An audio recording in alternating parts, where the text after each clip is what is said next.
Hey guys, what's going on? This is NGS and welcome back to another video recorded directly from the Logitech C920 webcam. What can I say? I love this little guy. Excuse me. Just had to burp a bit. Yep. That's how we're going to start the video. Belching. Just get it out right on the table before we start. So for today's video, what I wanted to discuss with you guys is something that's been bothering me. Something that's been in the back of my mind for the longest time, and it's something I really didn't think about, and it wasn't put into perspective up until a couple of days ago. And I think it's something as gamers, particularly console gamers, we've all thought about at one time or another. We just never thought that it would be happening now. So, I think that no matter what generation of gaming you started with, be it the 1st gen, 5th gen, 7th gen, whatever console you started on, whenever you started gaming, I think that we can all agree that with the technological boom that's been going on in the past decade or so, it has immensely affected gaming. We've seen so much change within the industry. We've seen the way content delivered to us change and grow rapidly. We've seen in just the past couple of years, everything is changing, everything is evolving, and for the most part, for the better. It just makes life easier, simpler, and for lack of a better term, cooler. However, with all the advancements in technology, with all the added benefits that we get out of them, the positives outweighing the negatives, I think we never think to ourselves that with all of this good stuff that is coming, there's always going to be a moment, there's always going to be a time where something's going to hit us, and all of the advancements in technology really can't help us. It's going to cause us to hark back to the days of old, back before we had all of this fancy technology. And how that affects with gaming is, particularly if you're a console gamer. Consoles, starting with the 7th generation, have become more like PCs than anything else. They're able to do a lot more advanced things in the form of downloading updates, patches, multimedia applications, doing a lot of things that you never think that they would be able to do. However, with all those benefits comes some not so good stuff. So why I bring this up is that me being a gamer, I do play primarily on PC, but I will always own consoles, and I will always own handhelds, because there are games that I'm never going to be able to play if I just own one platform. I want to play my Zeldas. I have to own a Nintendo system. I love playing my Japanese RPGs. I, for the most part, have to own a Sony system. So, while it's all good that I'm being a multi-platform owner, there is one thing that I think the PC platform has put into perspective in me in the past 5 years that I've been a PC gamer. And it's that PC gamers always find their way around certain things. If a game has intrusive DRM, PC gamers find a way around it. If a game is broken upon release and the developers don't fix it, PC gamers find a way around it. They can do a lot of the things that normal console gamers cannot, because you are restricted by the console manufacturer, be it Sony, Microsoft, or Nintendo. Now, while it's well and good that, PCs are for one kind of gamer, consoles are for another kind of gamer, one of the biggest downfalls of owning a console is that you are at the mercy of one entity. There's no room for doing things yourself. And again, you buy consoles going into that. And this is not like a whole PC fanboy rant video. The reason why I say that all this boom in technology is kind of a detriment to us is because take gaming nowadays.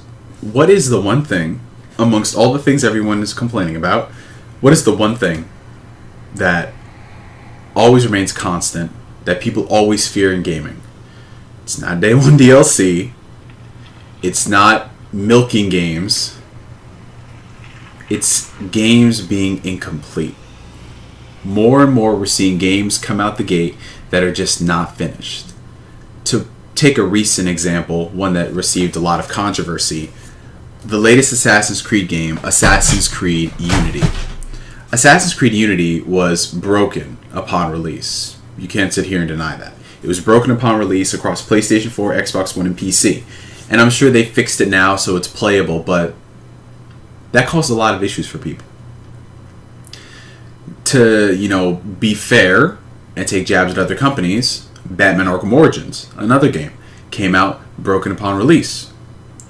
Any Bethesda game comes out broken beyond belief. So what happens? The developers patch the games. We're living in an age where it's release it now, fix it later. Capitalize and gain as much money as you can, then shut up that annoying group of gamers down the road. That's what seems to be going on. And this video is not to say that I think that all games need to be completed out the get-go. That is not what I'm trying to say in this video. I'm trying to be a bit more constructive. Let's take Assassin's Creed Unity again. You have Assassin's Creed Unity, alright, that was broken upon release, that was patched multiple times, sometimes in the gigabytes. But what happens 5 to 10 years down the road when old Joe Schmo buys a PlayStation 4, picks up Assassin's Creed Unity for dirt cheap? What happens to the servers for that game? Because I'm sure, as you guys know, at some point servers for these games are going to go down. What happens when you can't download the patches for that game? I think you see what I'm trying to get at right now. This dude just bought a game, can't download any of the patches for it. This dude just went out and bought Fallout 3, can't download any of the patches for it. Bought Batman Arkham Origins, can't download any of the patches for it. Because the games were taken off the server. Games are not meant to stay up there forever. This stuff is expensive to keep stuff up there, I'm sure. Because if it costs thousands upon thousands of dollars to patch a game on consoles, just to put that stuff up there, I'm sure it costs money. And I know someone's going to hit me with the statistics and the metrics and the pie charts and everything on how the majority of people who would ever want to play this game would play it in the first 2 years of the game coming out. I'm sure someone's going to say that. But that's not what we're here to talk about. Living in a technological age where we have all these benefits, this is the one thing I think we can't escape from. We can't escape when we're at the mercy of one entity, in this case being a video game publisher like Ubisoft, when they take down that stuff because they feel that, it's just not worth it anymore. That's the biggest issue, because with PC gamers, obviously you have more freedom so you can fix the game yourself. But with consoles, that's just not the case. So I guess you can say that this is a video saying that games need to be completed from the get-go so we don't have these problems. Because I am in no way saying that we shouldn't patch games, because we should. There are things that, developers are just going to miss. We're all only human at the end of the day. And if you're playing something as competitive as a fighting game, then you want to have regular patches. If you have a giant, huge open world game, you're going to need patches. And I'm not going to sit here and claim that this stuff is easy. It's so easy to patch a game and do this, that, and the third, because as much as we love video games, video game development is not an easy task in any way, shape, or form, in any meaning of the word. It isn't. So I applaud every developer out there who puts their time, their blood, their sweat, and their tears into making this. I appreciate it. But at the same time, I don't think we should just sit by twiddling our thumbs waiting, after spending $65+ on this game and just waiting for them to fix it because they wanted to capitalize off a particular season and then fix it later to shut people up. And more often than not, this is a publisher related issue, so we can point the fingers at them too.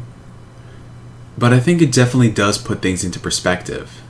That for all this technology that we have now, there are just some things we can't escape from.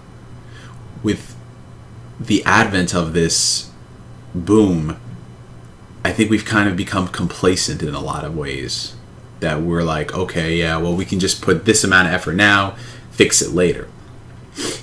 Again, in no way saying that video game development is easy, and for the most part, it's probably gotten harder with, games becoming photorealistic, working with hundreds upon hundreds of people, releasing on multiple platforms with differing technology.